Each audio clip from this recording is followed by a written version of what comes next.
Alors, l'exercice 3. Donc ici, on avait un petit montage de fonctions à faire, hein, c'est-à-dire qu'on a un encadrement sur x, et moi, ce qui m'intéresse, c'est d'encadrer x-7 au carré moins 1. Alors, pour ça, il faut analyser quelles sont les étapes qui permettent de passer de x à x-7 au carré moins 1. Alors, les étapes, elles sont là. La première, on fait moins 7.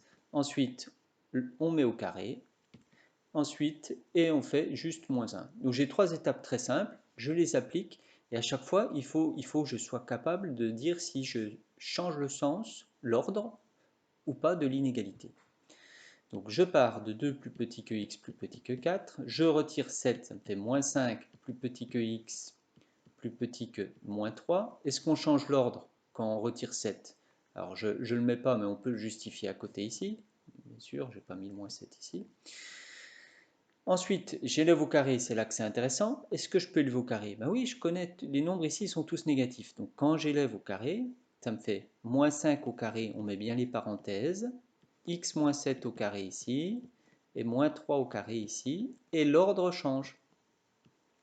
Ça fait 25, supérieur ou égal à x moins 7 au carré, supérieur ou égal à 9.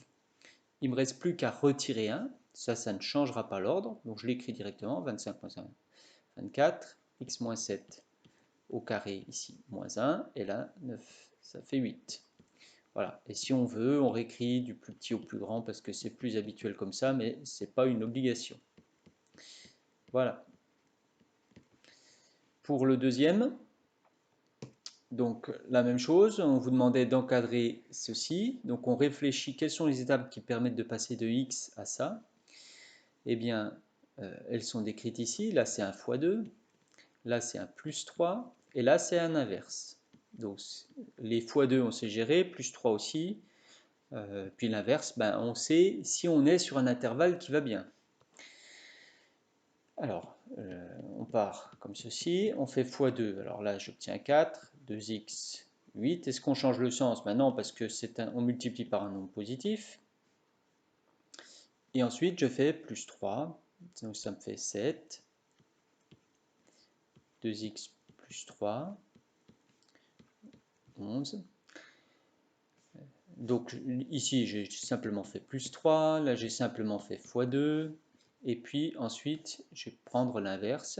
Alors tout à l'heure j'ai pas justifié, je l'ai dit oralement, mais c'est bien de justifier à chaque fois que vous écrivez une ligne comme ça, surtout quand vous prenez des fonctions importantes, hein, comme l'inverse, le carré, le cube, etc.